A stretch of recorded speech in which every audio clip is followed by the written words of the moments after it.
Again, welcome everyone. I'm really excited to see you, even though this is through Zoom. Um, Today I will be able to record the video and then I will share the video with you by sending it to you to a link on YouTube, simply. Before I start with the class, I would like to do a quick little recap on the subject that we covered. So the subject that I will be finishing today was the subject that I started last week, which was the P of the 4 Ps for the P of product. And the what we discussed is the concept of this P, which is called the product mix. So the product mix is specifically what you do about the P of product.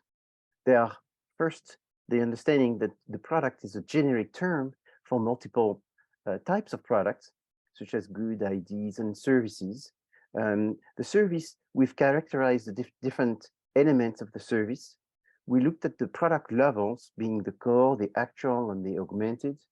We define 4 types of consumer products: convenience, shopping, specialty, and unsought. We looked at the product line extension in its variation within the width, the depth, the length, and the consistency. So the consistency is something that I didn't mention. So the width is how many variations you have within the product line. The depth is how many changes within each of these product line. So the nuances within a specific product and versus a variation across the different categories, but the nuances within. And the length is the total. So it's just adding all the products that you make. So what's the consistency? The consistency is the concept that you need to have some similarity between all the products. They need to be, it needs to be related to the mission of the company and what the brand is known for. So there needs to be some kind of obvious connections, relations, linkage between all of these products. So maybe they all have to do with something that works with recycled elements, or maybe they all work with wind, or maybe they all made in one country, but there's always something that you need to have when you develop a product line that shows some kind of consistency across the different product with that you may be constructing. So consistency is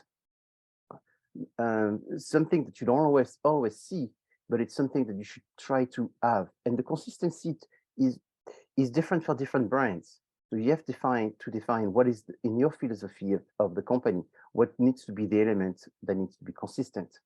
And then you have the product line decision. And this is where I ended talking about the fact that oftentimes, and it's not always, it's not a requirement that you do a product line decision in terms of stretch. It's something that you can take advantage of because it's another way of making profits. So companies oftentimes want to go upstretch by improving their recognition and using the fact that they can be more premium. So they try to improve the quality, or they try to improve the perception of the brand. They try to improve the type of consumer they use the product, the places where the product may be sold. So the upward stretch is essentially going towards more luxury. The downward stretch would be to take a specific recognition in terms of luxury, if you want, or being premium or being high quality, and lowering it. If you lower it, you have the risk of making the main brand become less recognized as being a higher status or higher quality or higher social desirability. So using examples that I think everyone knows, because this is very common among the luxury goods or the luxury brands, is to go up and down by making some luxury brand more luxurious and getting some higher rank of luxury, or maybe making it a very high luxury brand more affordable, more mass produced, more mass distributed, more available in more places. So by doing this, you seriously and quickly increase your revenue, but eventually you do erode the brand eroding the brand means that whatever prestige the brand has, it will eventually be damaged by creating products that appears to be less prestigious or also appears to be more common, and to be less rare. And by going downward stretch, that's what you do, is you're making things perceived as less rare. So upward and downward stretch as a few examples. So Armani is a brand that most people know, but they have different variations of Armani to make it more affordable. So Armani Exchange is like the lower version of the Giorgio Armani, which would be the highest version, and Paul Armani, which would be almost the highest version, but just one step below. So all of this allows those brands to create a product, different product for different markets, but at the same time to still be able to use the quality of the brand in order to be able to sell more products. So now we're going to talk about the individual product and service decisions. So looking at the product attributes, then the element of branding, packaging, labeling, and the services that may be attached with selling the products. So the product attributes, obviously, is why do people buy these products in terms of the features? So what are the main features that you have that differentiate you from your competitors and that serves as the pillar for people having a reason to buy your product? But also the different functions of those features and how they perceive as having a level of quality. So the level of quality is a spectrum from low quality, medium quality, and high quality. And every brand has to define how much perception do they want of their quality. And then you have the design of the product and how it's used and how it functions. All of this makes up the attributes of the product. So innovating a product oftentimes means looking at the design of the product and making it more innovative. So you can innovate by the features, but you can innovate by the design as well. Packaging is very important because it's how people can see the product, and they make perceptions based on what they see. So based on what they see, they can feel more quality, they can feel more value, so getting more for their money. And so that's what's very important. Obviously, the packaging is also protecting the product. The packaging is helping in the usage of the product. And the packaging is helping the concept of the product and its features, but also it's helping with the brand definition and the positioning of the brand. What does the brand mean is often explained by the packaging, it's explained by the price, it's explained by what you see. So having a successful product just due to its packaging is very, very important as well. So here's an example of a beer company that went from making thousands of dollars to making billions of dollars. So what is the biggest explanation?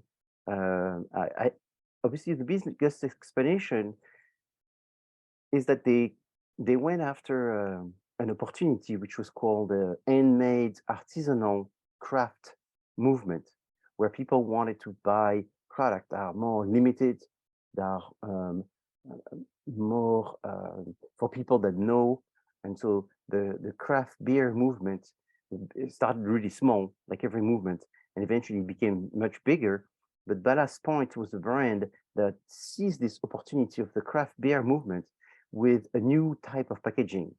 So when you look at the beer packaging before Ballast Point took these designs, you did not see very much beer company that would dare to go into a design that would be very visual and very far away from what's expected from the beer company. And so they started that. They went into design. They went into a creative. And again, there was consistency in what they were doing, because even though they're creating constantly different flavors, there were consistency across the different designs, and the theme always connected to the ocean and the fishes. So why did they succeed? You can't, it's rare to succeed because of just one reason. So it could not be just the packaging, but I believe that the packaging had a big part in explaining their success. So the packaging is also very important because it gives you the opportunity to give a message. You know, you can tell the story of your company, or the why they should, what's different about you. The packaging is, as I said, protecting the product, and it's also helping with the process of purchasing the product with the use of the UPC code. So it's the scan, the barcodes that you have on the back. It also can enhance the product. People buy with their eyes, and if the packaging is, it could be that people buy a product not because of what the product does and the product being superior, but on how the product looks good. I remember we did a project for a company called Beats by Dr. Dre, and we realized that people did like the quality that came out of the headphones, but what they liked the most was the design of the headphones. And what they liked about the design of the headphones was the fact that they looked different, the fact that you could recognize it from a distance. And obviously there was another factor that is very, very important, was the fact that people, it was a trendy product at one time, that it was almost like everyone's product for the Christmas list, you know, the gift list. It was top 5, you know, I want a Beats by Dre headphone. And again, the design, the packaging, and all of this was very, very important. And to be honest, the quality of the sound, when people were given a situation of listening to different sounds from different headphones, not knowing what was the brand of headphone, they could not recognize the difference from the Beats, or even say that the Beats was better than most of the other headphones. It was good enough, but it was all the image of the brand, the design, and all that make the big difference. So packaging can be important. Here you have a Go-Gurt, which is definitely a disruption within the product category, but also the Pringles within the potato chips category were disruptions.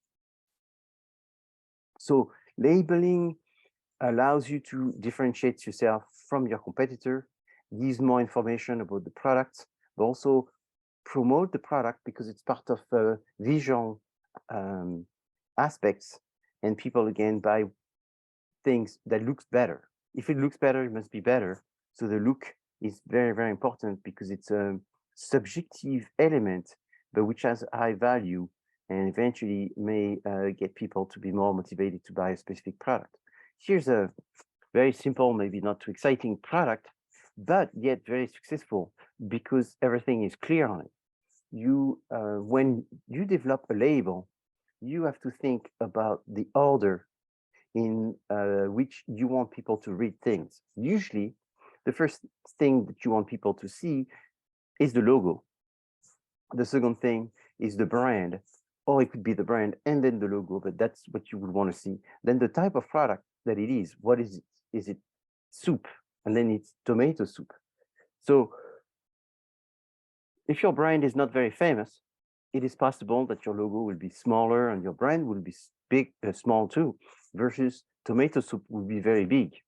But if your brand is famous, it will be the opposite. It will be your brand written big, and then what the product is about written much smaller. Then you can have information. So there's a set of information that for every product that you're selling, oftentimes there are regulations, things that you have to say, and you will say them, but then you'll have instructions. Maybe you'll have some contact information. Maybe you'll have the name of your website, the name of your social media, the whatever membership that the company may have, or special interest that the company may have. You may have further pictures. Maybe you have a little history about the company. And I mean, the problem is the more you have, the less people see. The less you have, the more people see. So it's always this balance, having too much information or too little information. Any questions or comments on what I've said so far?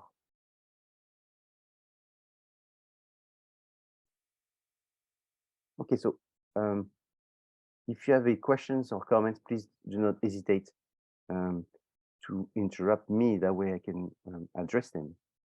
Very good. Now, I want to show you actually a product that I was part of, which was not very successful. And there's quite a few reasons why it was not successful. But one of them is because of the packaging. So this is, so what is this? So even when you look at it, you may be wondering what it is. Is it like an apple juice? What's the brand? Then you see it's written Cabernet. So maybe if you know about Cabernet, you go, oh, it's a wine. But how come it's a wine? Cabernet, it should be red, because Cabernet is a famous red wine, probably the most famous type of grapes for making red wine. And this is definitely not red. And then you say it's a double distilled single grape. So and then it says eau de vie, which nobody knows what the heck is eau de vie. And so because of it's almost like this. The one thing that's good about this is that the bottle looks attractive. The design looks modern and attractive. It doesn't look cheap and bad quality. So there's some positive things about it. Younger people that are within the age of drinking will tend to like it more than older, more conservative people. So there's a sort of exciting innovation elements within the design. However, people may like the design, but they don't like it enough to buy the product. So what was the mistake? Well, the first thing, like I said, you either recognize the brand and you know what the brand is about. But if you don't know what's the brand, it should be very obvious what the product is about. So in that situation, the brand is not known, and to make things worse, the brand is written from bottom and going up on the side. So it adds some effort for the people to see what the brand is about. Number one, original sounds good, but it's still not very helpful. It just sounds good. So there's a lot of sounds good, feel good. And then when you find out that this is a product that's not, it's quite expensive. In addition, it puts a lot of brakes on people to want to buy it. So this product was not successful. And so I had to change a lot of the designs. I did not have much to do with the design myself. Oftentimes, when I work, yes, I have a question from Samantha. Yes, Samantha. Yes. Well, so I'm looking at this bottle, and I feel like if I saw it in a store, I would, be intrigued to try it. But I guess my only question is, like, I like wine, and I just have never seen a wine this color. Do you know why it's? Oh, yeah, because it's not a wine. It's like a whiskey. Oh, it's like a whiskey. Okay. Yes. So it's not a wine. Like I said, if it was a Sorry. Cabernet wine, it would be red. It would be dark. Right. This color is more of like a dark yellow Right. color, so it's more like a whiskey color, really, or like a cognac color or something like this, but very pale. So it's not dark brown or light brown, or it's definitely gold, like a liquid gold, very light liquid gold. So because it's a distilled spirit, again, like a whiskey, so it's actually a brandy. And so it's without explaining what it is, but it's a wine that's been distilled. And distilled means that you're boiling something in order to extract the alcohol. So it's more concentrated. So wine would be 12, 13%. This is actually 40%. So it's very much stronger. And in American English, they would say it's 80 proof, right? Versus a wine would be 25 proof or something. So you see, Samantha, thank you for jumping in. So that's what you see, it's all confusing. People don't know what it is. They don't know the brand. It's just attractive. And people thought it was a nice design, but it's a nice design that they don't know what they're buying. And because they don't know what they're buying, at the end is they don't buy it.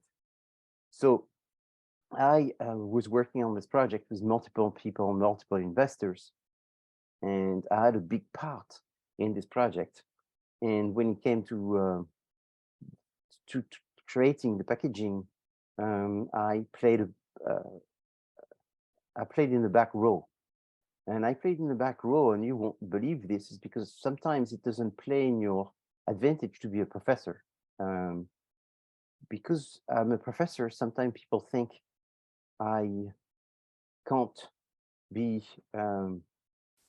having ideas which are practical. So when it came to the situation of also working on the design components, it was decided that I didn't know what I was talking about because I was a professor.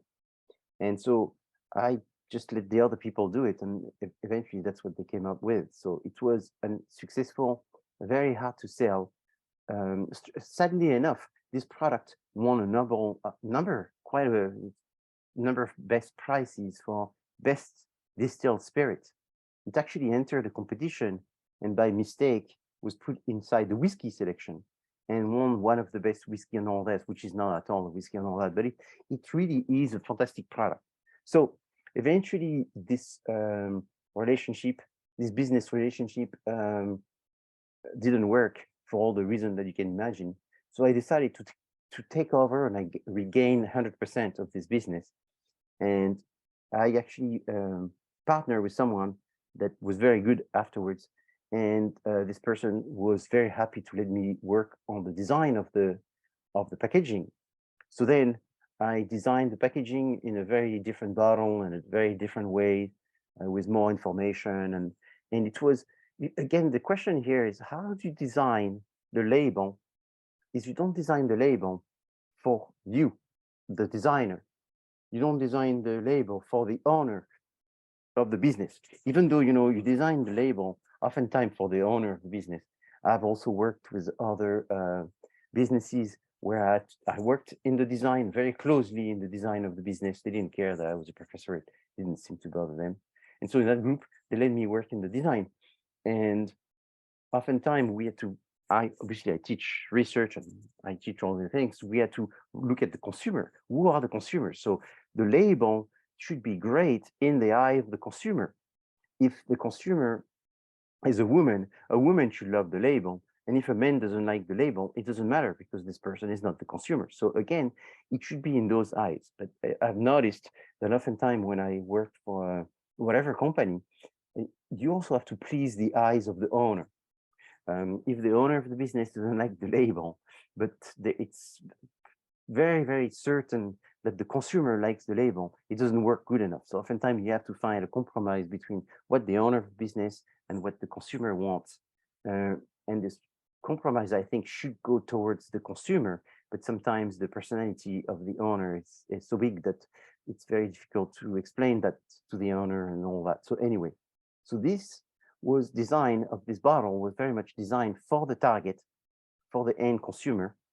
And so this is a small production of very high end brandy, that are very expensive, creating a product straight from the grapevines. So instead of being just a wine distilled, which there's hundreds of millions of bottles produced every month in the world of wine distilled, this is a very specific wine. Again, you state the name of the grape, Cabernet Sauvignon. And so that makes a big difference. So it was a product that at the same time was innovative. And in fact, this product won, I think it was in 2016, best innovation, one of the best innovation in the spirit industry. So the spirit industry is a multi-billion-dollar industry. It was very nice to be recognized by the media. And because it's using specific grapes. So we had to come up with different design for the different grapes because we didn't have just one grape. We had also Merlot, we had Sauvignon Blanc, we had 5 different grapes. So each time we use the face of a woman. And so because wine is oftentimes associated with women and giving birth and the land, we had the concept that every grape varietal, like Cabernet or Merlot or Sauvignon Blanc, are grapes that are going to be represented by the face of a woman, but the face of a woman with different expressions, because each one of those grapes are different expressions. And there would be different expression of different good-looking women for each one of the label. This is something that really pleased the very geeky type of consumers that would like these products, because they would recognize that connection between the woman, the grape, and the beauty of the label, the fact that it looks very unique, the fact that it has a lot of information, so you can read on the different production batch that is made, because every time there's only 3,000 bottles being made or 1,000 bottles being made. And so there is lots of information, a lot of storytelling on this label, but that's what's expected from this consumer. This consumer is not looking for prestige. This consumer is not looking for gold labels, black and white, silver, and all of this. They're looking for lots of colors and something exciting. So that's how this was designed. And this one is much more successful. At least in terms of design, it has been extremely well received. Do you have any questions or comments? Okay, so I show you another one that I did that I also fully designed. So what happens is this particular brand was making very high quality product and was also making a lot of innovations and was coming up with a lot of ideas and all of this. And the products were not, they were expensive, but not extremely expensive. So there was always people saying, you know, your prices are not too low, not too high, but you should have one day an amazing product with an amazing price that you may not really get to become very rich from, but that would be a big wow in terms of everything. And this product would be sort of doing some promotions for you because you'd be so impressive. So at that time, I thought of it and I said, maybe I'll be making this product. And so I have to make a packaging that is really, it's too much for 99% of the people. This product that you're looking at right now, it's $15,000. So this one bottle was $15,000. So obviously, you know, if you look around, you may have never seen even a spirit at $15,000 in your life. So you just think it's crazy. You would think nobody would want to buy that. So it is very true that it's not easy to sell $15,000 bottles. And it's very true that there's places in America where it would take hundreds of years and maybe never be able to sell these bottles. So if I was to sell this bottle in America, you would sell it in Las Vegas, you will sell it in New York, you will sell it in Beverly Hills, you will sell it in very fancy places, in different hotels and different venues, or you will sell it in special auctions and so forth. So that's what I did. But specifically, I decided to sell it even faster. So what I did is I sold it in a place called Dubai in the Emirates. So this was for sale when I started exclusively in Dubai airport in the Emirates airline VIP lounge. So not only you had to be in Dubai, you had to be at the airport, you had to be in the VIP lounge of the Emirates. The VIP lounge of the Emirates, most people that are there are not too impressed by $15,000 bottles. They're a little bit impressed, but not too impressed. It's not downtown most cities. It's really very, very high-end.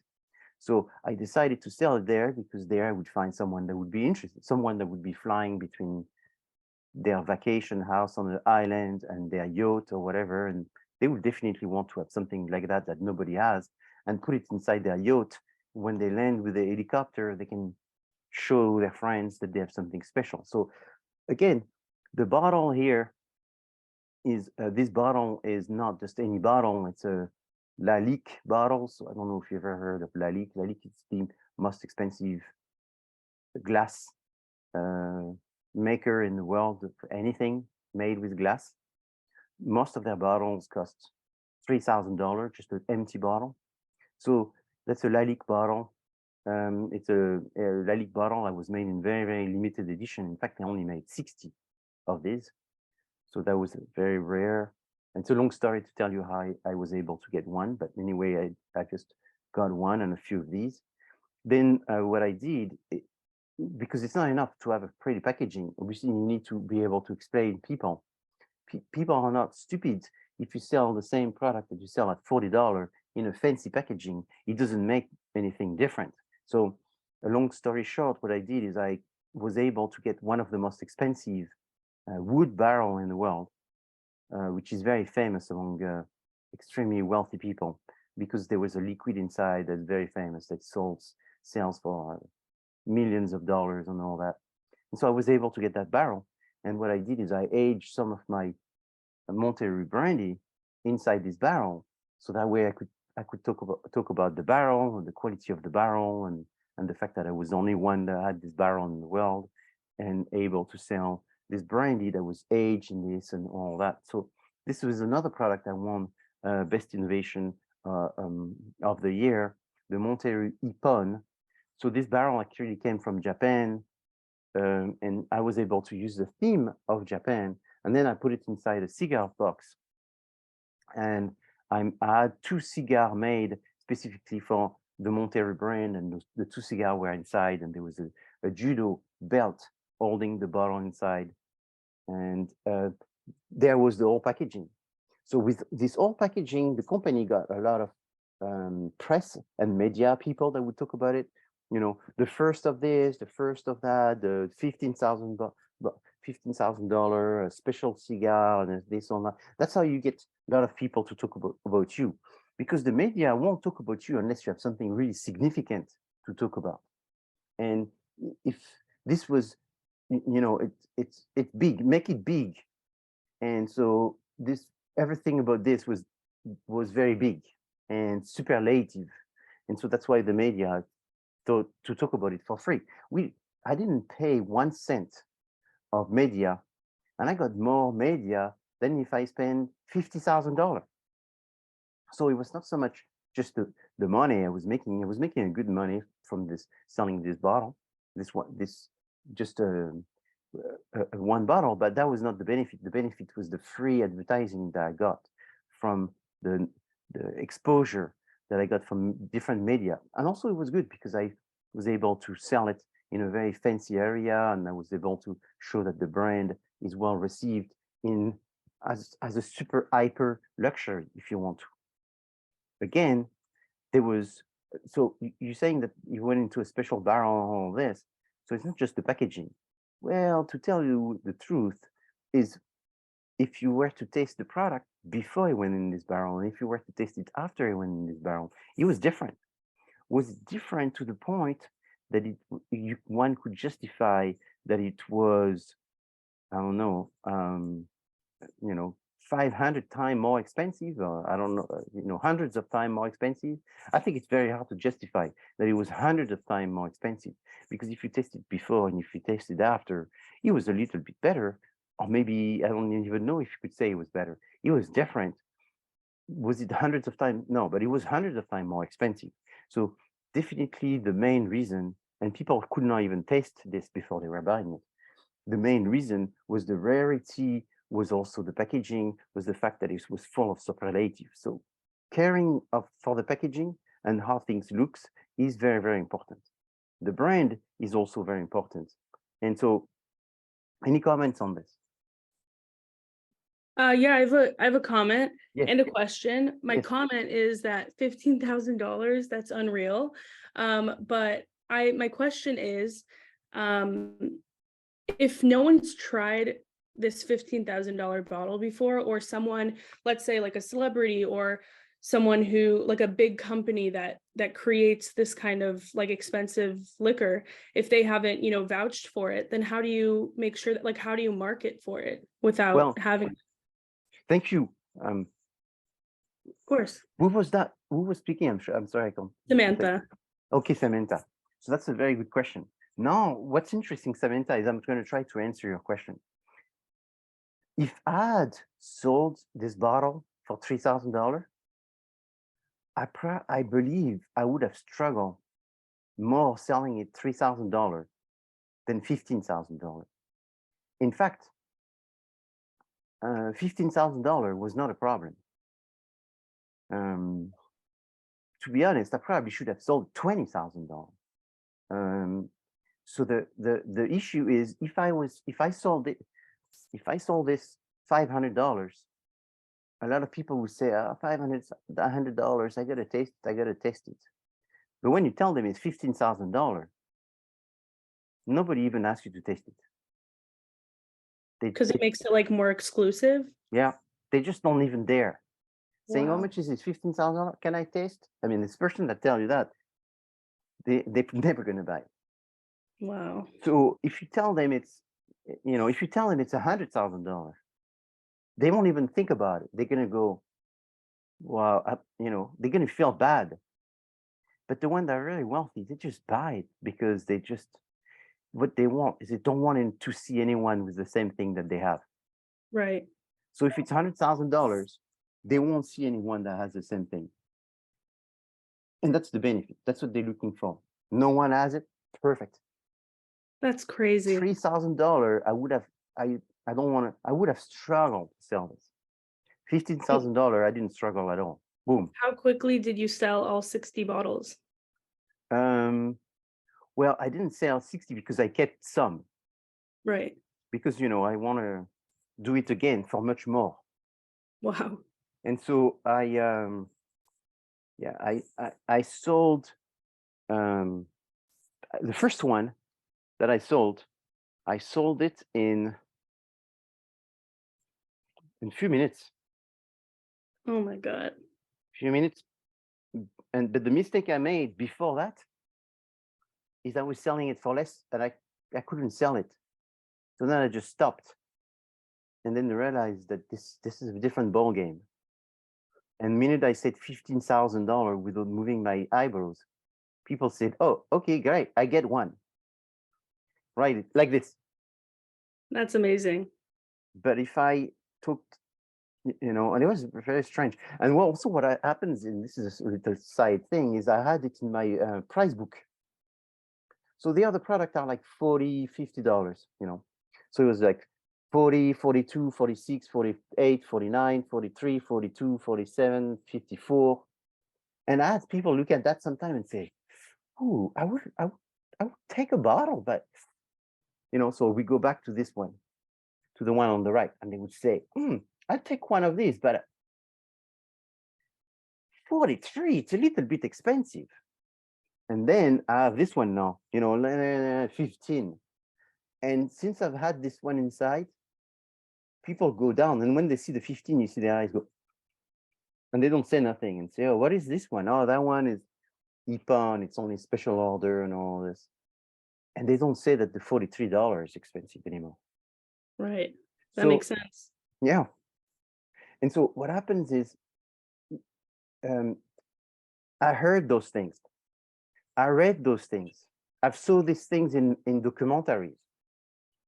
And I believe it was true, but I never did it. And eventually I said, you know what? Give people what the people want, but they don't all want the same thing. The people that want the $43, if they know there is the 15,000, they're going to think the 43 is so good that they can want more of it. That's why I did it. And the people that buy the $15,000, they don't even want to taste. They just look at it. They say, how many did you make? I'm making, right now I made 20. Okay, perfect, 15,000. I grab it. Does it taste good? It tastes great. And it does. It tastes great. They're not going to drink it and go, oh my God, it was horrible. It's great. But $15,000 better be. But the packaging is just amazing. The concept is just amazing. This is a collector piece. This is a piece that you may not even want to drink it. You just put it in your yacht. And when people come and they see all these fancy things, and they go, oh my God, this is just amazing. But everybody drinks Johnny Walker Black. But they wish one day you open the cabinet for them and they look at you and say, oh, maybe I'll let you drink this. A very small amount. And that's what it is. It's Thank you for your question, Samantha. What about you?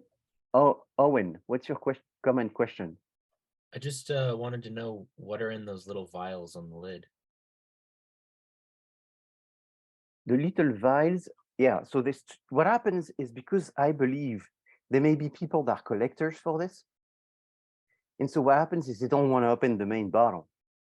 They're going to keep it 1 year, 2 years, 3 years, 5 years.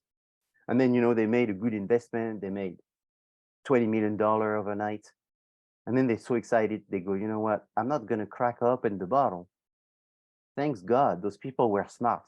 They put 2 little vials for a moment where you just go, I got to taste it. So then you don't break the bottle. You break the vial. You can break the vial, but you don't break the bottle. When you get to the bottle, that means you just either immensely rich. You don't really have a true collector instinct, which is that you have to taste it, which is great. That's the way I would be. So I thought of myself, if I had this, I would eventually want to crack the bottle. But once you crack this, it's just, so limited that, so I did, at least they can get a little too small vial. So they could say, I have 2 kids and I'll crack this one for my daughter's wedding and I'll crack that one for my son's wedding. Done. But nobody cracks the bottle. Does that make sense? Yeah, that's a good idea. And are those cigars in the other ones? So then there's 2 cigars on the other side, is because I wanted to do something that, was very unique. What I had is I had someone test. So I had a little vial myself. And I had this person that makes cigars, a famous cigar maker that is in magazines and people rave about. And I said, taste one of these little vial, taste the other little vial, and check. And in fact, he tasted all my brandies. And then he loved them because he could sense the grape inside. And I said, would you be able to roll a cigar that if the smoke that comes out of the cigar has the same smell than someone's breath once they drink this? And he said, oh, that's brilliant. I can do that. Someone's breath while drinking this, I can replicate it in selecting different leaves of cigars and rolling them. And I will make a cigar that is equal to the smoke that comes out to the flavor of this. And then I was like, wow, that's crazy. And then that's what they did. They made just 6 or 7 cigars like this. And so I put 2 in this first box. And then the other time I put just some vials. And then I've kept the cigars and I've never smoked them. I just keep them just in case for one day where I have another idea, or if I want to do another one with the vial and the cigar. And so that's what we did. It's a good idea. And also because it was a cigar box. So therefore it was a cigar box. If it was a cigar box without cigar, it didn't make too much sense. The cigar box with some cigars, and there is the brandy inside and blah, blah, blah. Then it made more sense, I thought. And so, yeah, that's what I did. Thank you for your question. Yeah, thank you. So here's some brands that you might have never heard, but Jack Motors. Jack Motors is a mega corporation in China that makes cars. And it came to my attention that they do those Jack cars. They sort of look like, at least as far as I can tell, they look like Mercedes, sort of a Mercedes and Acura or whatever. So at the end of the day, it's like, what do people buy? They buy a transportation, but they buy a design, they buy an image. And so even the logo of Jack, it's hard not to see that there's some kind of star in there, which is very reminiscent of the star that you would find for a Mercedes. So there's a little bit of design inspiration, I would say. Here's another brand that is using design inspiration in order to design their car. One is called the Range Rover Evoque, and the other one is called the Land Wind X. But if you look at the Land Wind X and the Range Rover Evoque, there's definitely a very similar design. So I don't know that there's been any lawsuits. I'm only sort of saying brands are very important and designs are very important. And people are oftentimes using these two in order to make a decision to purchase. Here's another one, again from China, which is called BYD Auto, which makes cars. So the one on the left is a BYD and the one on the right is a Porsche Cayenne. So there's very strong similarity between these cars. But here's another one as well, Rolls-Royce Phantom versus the Geely GE. So the Geely GE, I think personally, is very inspired by the Rolls-Royce Phantom. And the concept here is how to stay alive when your design are so inspiring other manufacturers to the point that I think it's possible to say that there is a little bit of a similarity. So brands are everywhere, and brands are very, very important because that's what people buy. Sometimes they don't even buy the product, they buy the brand. I mean, you could be buying a white shirt, but why do you buy a white shirt that says Guess or Nike or something like this? People are looking for brands. And if you are not a brand, you are a commodity. So what's a brand name? It's a name, a term, a sign, a symbol, or design, or the combination of all of these in order to identify the goods and therefore differentiate these goods from the other competitors so you don't get mixed up. What brands do? They set expectations. People buy those brands, they expect something different. You expect a brand to be better, a better brand to be better than other brands. They help people not make a mistake. If you're buying a famous brand, you're reducing risks. If you have many choices and there's brands that you don't know and brands that you know, you may as well go with the brand that you know because you feel that there's something more familiar. Those brands are more than just sometimes, most of the times, are more than just a name that seems familiar. There's also some story that you know about those brands, some hopefully good stories that are used as support to argue for the decision that you made. These brands have an identity, almost you could say a personality, and sometimes people are buying brands because they can borrow from the personality of the brand and sort of transfer the personality of the brand onto themselves. The brand makes it better for the company because you can start building equity.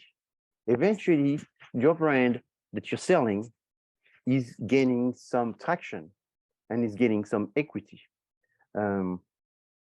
Like, you know, if I sell some $50 brand of brandy, and then I sell one for $15,000, eventually that has a transfer of equity on the company because the brand is associated with this $15,000 bottle. So this transfer of equity is very important because it builds this equity. The brand also helps you to have a specific name for what you're selling, and it helps you control your inventory. The other thing is it gives, beside this concept of assets and equity, it gives a value that you want to protect. Eventually, this brand may be starting to be copied. People may think it's a good, what your brand is doing is a good idea, that they want to sort of come up with brands that are somewhat similar in order to benefit from that similarity with the brand. So there's a sort of a positive effect in a successful brand and using another name that would be sort of similar in order to gain from this association, you know. The other thing beside all of this is being more competitive, having another element, a point of differentiation. So branding is therefore, like marketing, is building some goodwill, building some satisfaction around the brand. The brand is being known, the brand is giving you more weight, and this is leverage in order to get more consumers, more attention from the media, from the distribution, and so it is good. So you build your brand. The brand is not just the name, like as I mentioned. It can be the logo.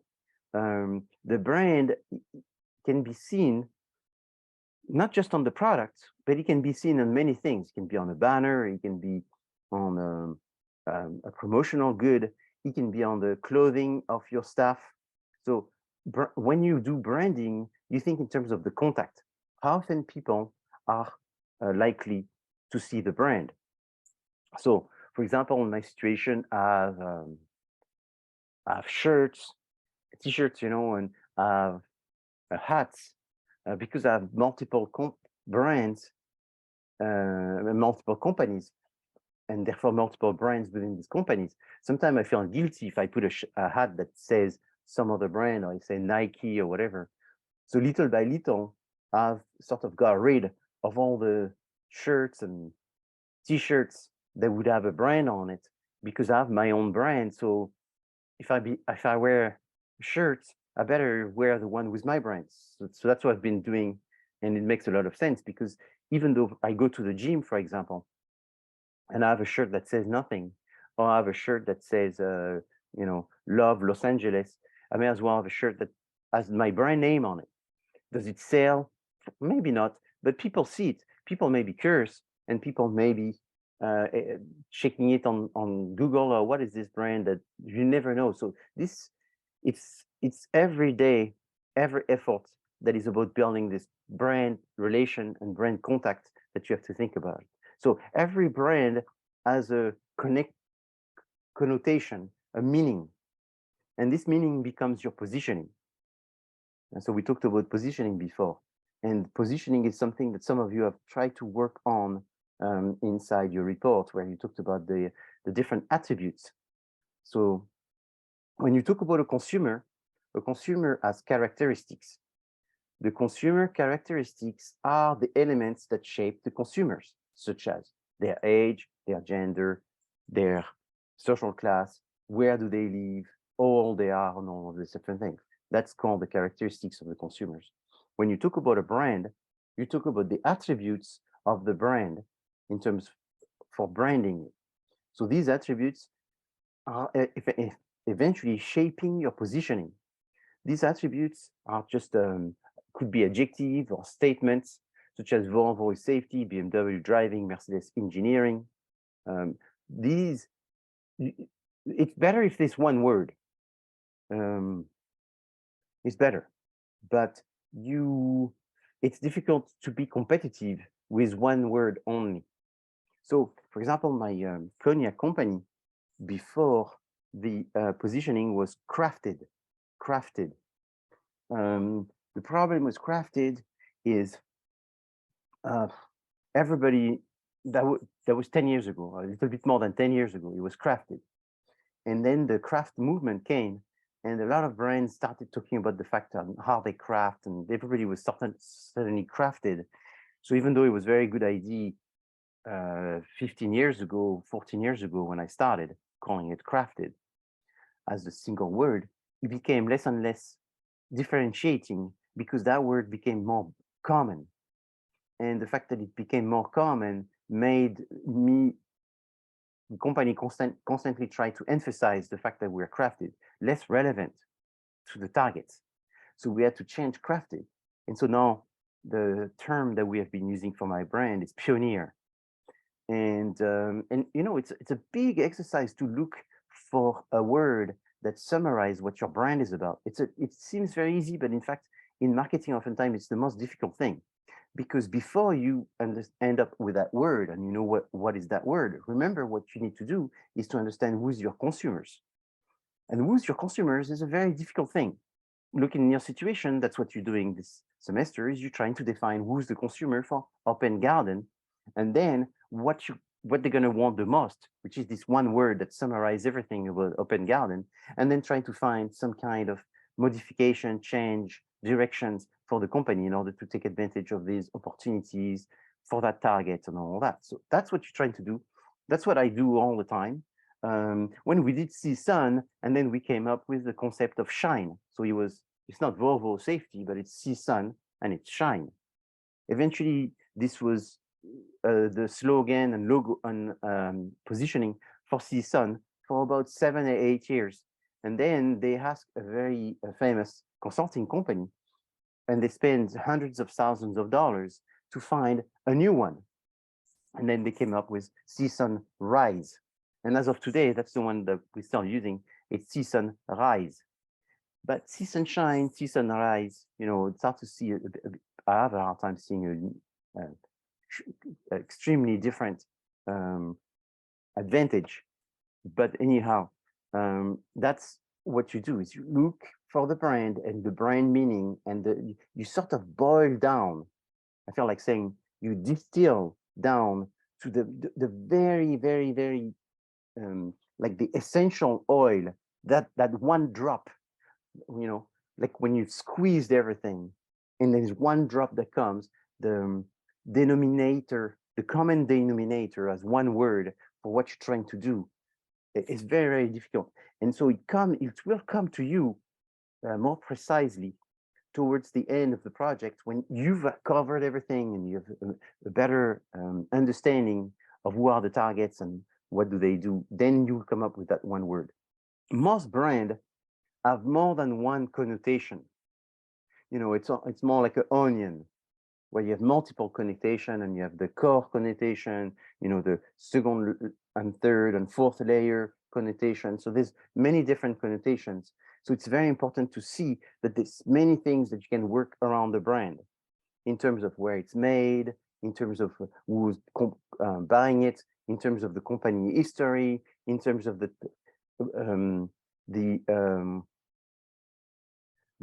specific processes that you're using in order to make the product. So you'll have more prongs, more layers than just a single element. However, the single element, it's sort of the main theme that you're using.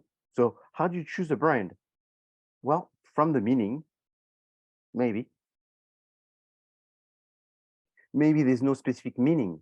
I mean, now, if I say to someone, you should be Google, to Google this term, go on Google this term. People understand, but the brand doesn't have to have a meaning. It has to be likable, where there's nothing negative that comes out of it. It can be used for multiple products, so it has a good capacity of being transferred. It works maybe in multiple languages. You can protect it, which means it's not something is already taken, and then once you start, you know, promoting it and using it and marketing it, you realize that you can't have ownership and someone else has ownership. And it's easy to memorize. So sometimes the easy to memorize is, you can turn it around where you go, like for example, Häagen-Dazs. If people had to write down Häagen-Dazs, there's not a lot of people that would spell it correctly. So it's memorable because it's so difficult in a way. Do people remember the name? They remember the name. Can they write the name correctly? They can't. What does the name do? Well, the name looks very legitimate because it looks like, why would anyone come up with such a complicated name for an ice cream unless it's genuinely authentic? So it gives some authenticity for the brand, right? And this authenticity maybe helps people feel that it's more than what it is. Maybe it's imported because it's called Häagen-Dazs. That doesn't sound very American. It must be imported. And if it's an imported ice cream, it's a better ice cream. I'm not saying that imported ice cream, better ice cream. I'm saying that's what people may be thinking, when in fact Häagen-Dazs, you know, it's just another brand of, I'm not sure who, but could be just Nestle or something like this. So it's not that special. So now how do you value a brand? And in fact, if you go in even Wikipedia, or again, we're talking about Google, and you search about how to value a brand, you would see that it's not that simple to find a formula in order to value brand. But if you're looking at the valuation of a brand, is the most common is how much money, how much revenue. So the most accounting like is, what's the revenue? The higher the revenue of a brand, the higher is value. Okay, that's true. That's definitely, it's quantitative. It's very objective. Another one is how many people know it. You know, how many people know it? What's the percentage within a category, within an area? So that's another element. Another one is how do people see it compared to the competitors?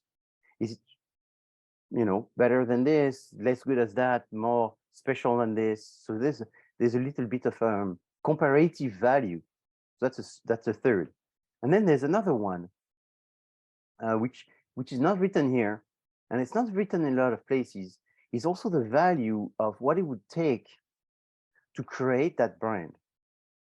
So what I mean by that is that there is certain things that you can't get, you know, like a brand has history. You know, a little bit like when Volkswagen recreated Bugatti. So when they bought Bugatti, they didn't buy it for very much money. How many Bugatti did they sell? Not that much, close to zero. How much people knew about Bugatti? Not that much. I mean, how does it fit compared to the competitors? Well, pretty good. There is in the very high ultra luxury cars, Bugatti is a brand that really sets apart. However, it has not been really sold for 60, 70 years. So probably 60 years back then or something. And so how can you pretend that this is a good brand because what are the other equity assets that it has? Well, it has a history.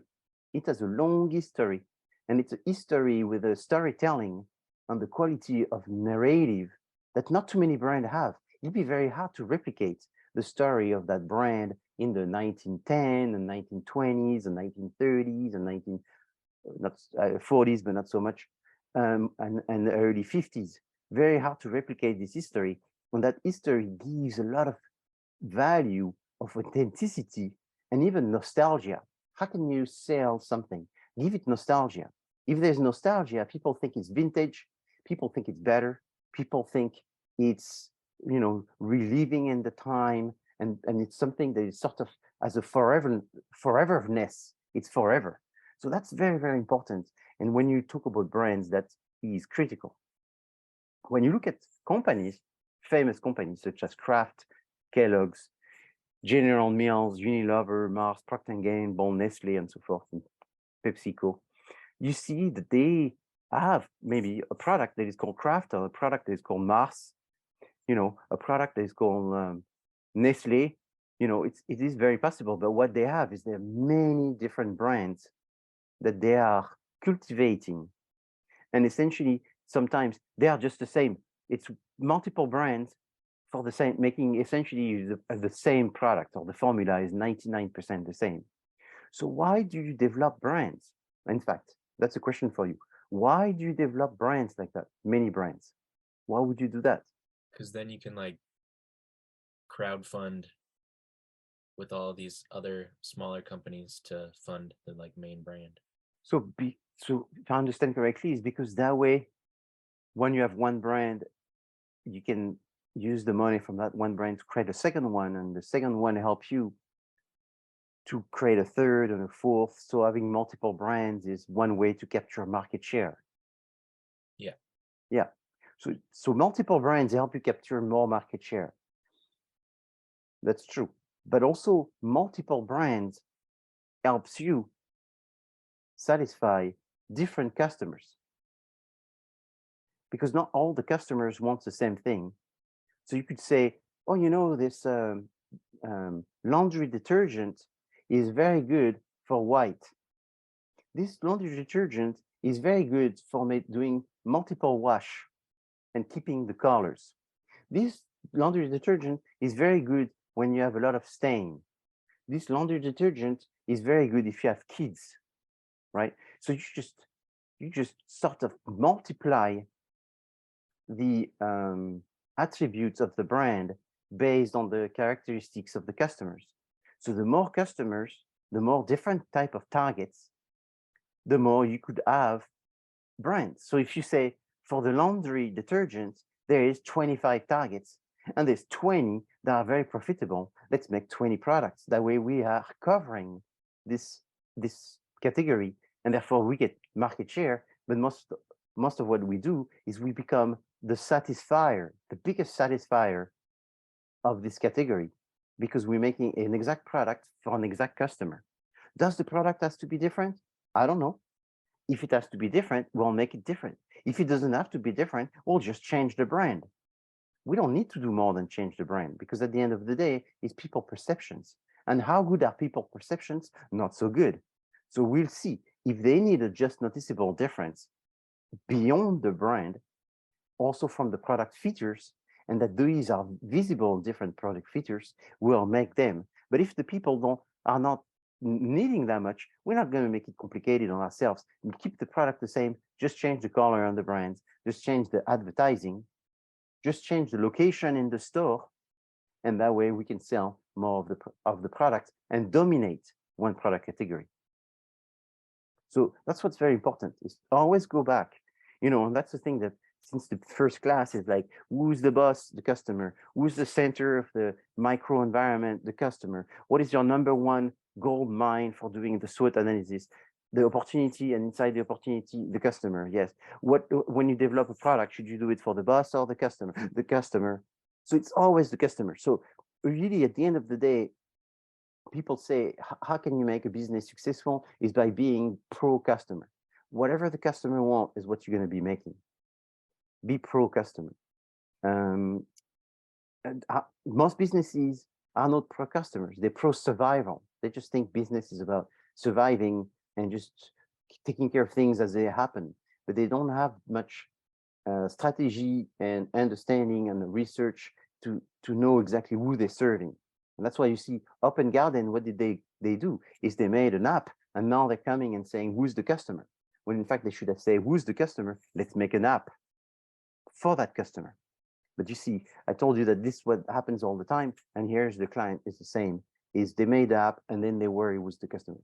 So measuring brand equity, if you're looking in 2014, who was, according to this research, is Apple, Google, Coca-Cola, IBM, Microsoft, GE, Samsung, Toyota, McDonald's. If you're looking 5 years after, is you have different brands. So Apple, Google, were in the front, but you have Amazon that became even bigger, and you had Visa, Facebook, and then some two Chinese company, and then McDonald's. If you're looking now, the Chinese company are still there. Tencent is still there. Alibaba has disappeared, and the reason why Alibaba has probably disappeared is because the owner of Alibaba has been sort of put aside, but it's still there in number 9. They just went down a little bit.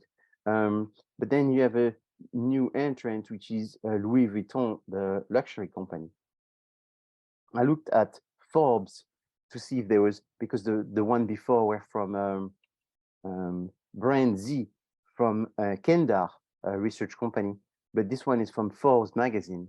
And so Forbes give you a very similar result anyway. The only thing is they have Disney that went inside the system, which they didn't have before. So think of a brand which has been disruptive due to the packaging.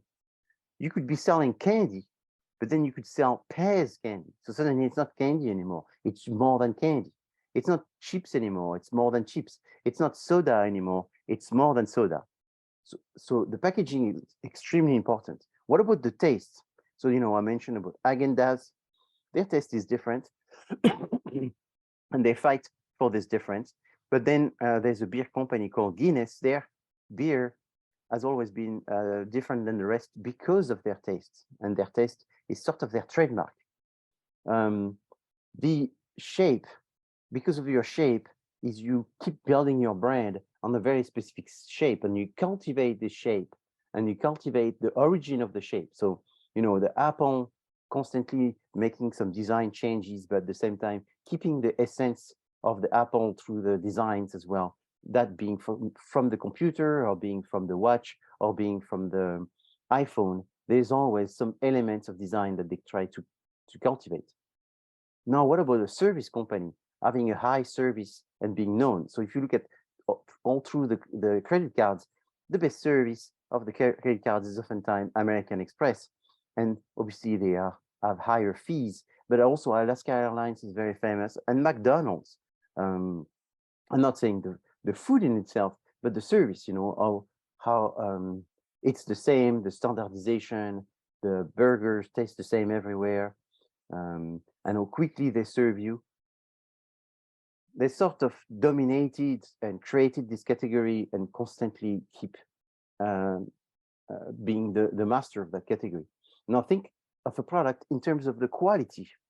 You know, people buy it because of the quality. So Gillette Sensor XL is very famous for its quality, and they are constantly innovating in terms of the number of blades, but also the Swiss knife and the pen from Mont Blanc.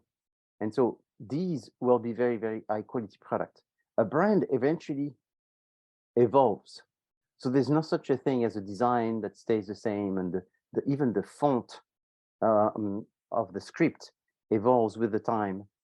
And so all of this is very important because it gets to the conclusion of what therefore is brand equity. So I'll quickly talk about this, and I will go back because we're almost finished with branding, but this is very important. What is brand equity? Brand equity is the difference between a non-branded good and a branded good. So if you say pet food versus PAL or some other PetSmart dog food. So PetSmart dog food is branded versus pet food is not branded. So brand equity is therefore a branded good which eventually gains some valuable assets from the knowledge and people's familiarity with the brand. It starts with brand awareness and it ends with brand loyalty. Brand awareness is do they know or don't know? Never heard. I've heard of it, but I don't know what it is. That's the awareness. Brand association is how many adjectives, how many stories do they know about the brand? And then brand quality is what is on the spectrum from low quality to high quality, how much does it have? And it's incremental.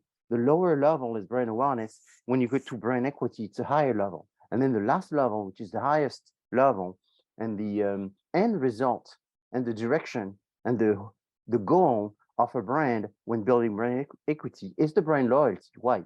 People buy what they know. Once they know it and they like it, they recommend other people. Once they start recommending, it reduces marketing costs and it increases sales. And therefore you're making higher profits. But also it builds a relationship with the distribution because the distribution start knowing about the brand. And as they start knowing about the brand, it's easier to sell. So if you go to Amazon and you say, I want to sell this, they're going to say yes if you're a famous brand.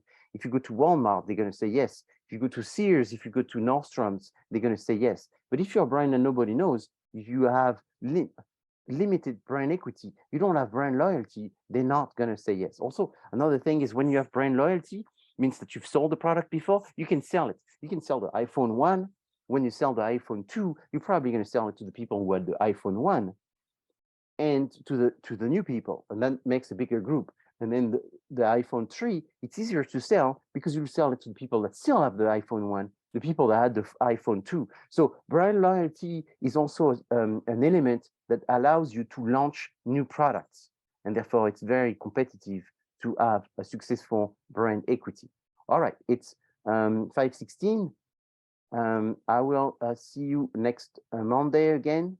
And thank you for coming today. This was a large number of students. That was great.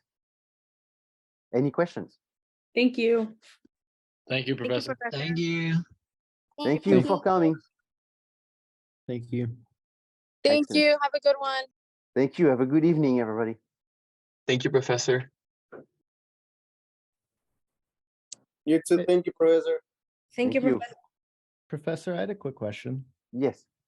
For our paper, I was just wondering, when it comes to like the targeting strategy and the opportunity strategies and everything like that, are we basing that off of what Open Garden wants to do already, or what we think they should what we think they should go with the app? No, what do you think they should do? Okay, so it's where we think they should take the app, basically. Yes. Okay, perfect. Thank you so much. The only much. thing is you have to justify it. You know, it's not that. Here's what's very important. Thank you for your question, Matthew. So it's not the what that matter the most, it's the why. Gotcha. Okay. Yeah, so you see a consultant is evaluated on the why more than on the what. Because you're not just being a creative person where you come and you say, I envision that your target is a woman that is 62 years old. And then everybody goes, okay, Matthew, if you say it, that must be. Is you have to say, it's okay, why 62 years old? Why a woman? Because of this and that. So it's the quality of your argument that makes the value of your what. Okay. Thank you. And so, yeah, in your paper. So, if you say woman is the targeting characteristics because, and then you have like one reason, two reasons. And it's the reason that I can evaluate, not the what. Because remember, I don't have an answer sheet. They don't have either. They just want to hear from us what should they do and why. Right. Okay. So your justification is 3 times, 5 times more than the statement. All righty. Thank you. Thank you for this question. See you soon. See you next week.